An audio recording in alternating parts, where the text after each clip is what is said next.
I met Jane in 1964.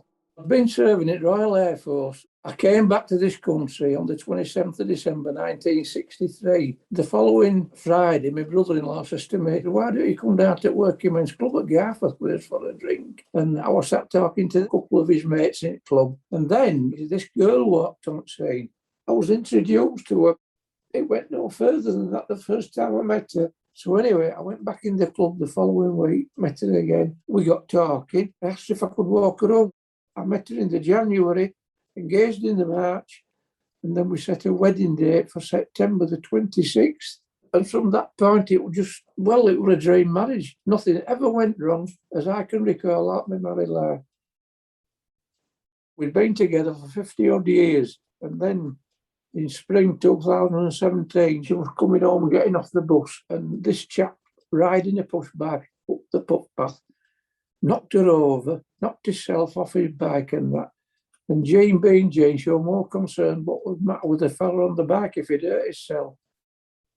A couple of weeks later, she was sat on the settee, and I can see it now. I think we just watched Coronation Street, and she says, "I'll make a cup of tea," and she couldn't get off at the settee. She was really in pain. I could see it in her pit. And I said, "You're not right here." She says, "No."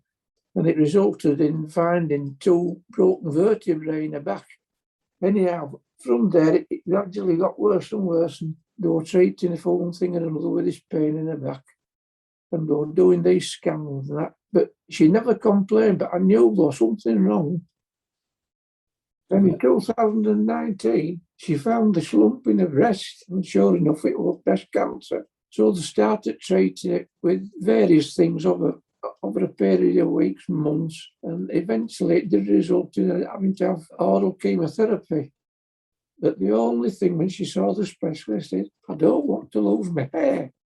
And then gradually we kept going to the hospital. We started off going once a week, and then it was twice a week, and then 3 times a week. The oral chemotherapy run its course and they couldn't give her any more. So Jean says, "What's the alternative then?" Dr. Kumar, and she says, "Well, we can start you on intravenous chemotherapy if you want." She says, "Oh, no. She said, "I've had enough." Anyway, she did eventually agree. She'd also had radiotherapy treatment in the middle of all this lot. That made her poorly as well. A nurse practitioner came out with a form for Jean to sign. I said, "What's that?" He says, "It's for palliative care." And I said, "Whoa, hang on a minute." I said, "We're not going into that." A week after this chap had been out anyway, she was sat one night in a chair with children in her, and she was gasping for breath. And I said, "You want me to call the doctor?" She said, No. So anyway, I called my daughter-in-law. I knew she'd come. She came over, she took her temperature, and she got her in a car and took her straight down to Bexley Wing. She died on the 2nd of February 2020, which would have got sent really. They arranged for the funeral, I would say about 80 out there, and went back to Weetwood Hall where we had to wait for her. The people kept coming up, "Oh, we'll keep in touch, Ron, we'll keep in touch. It never happened. And my sons, if Jean could see the way they've treated me, she'd be alarmed. When you can't talk to your own family about their mother and my wife, why they won't talk about her, I don't know.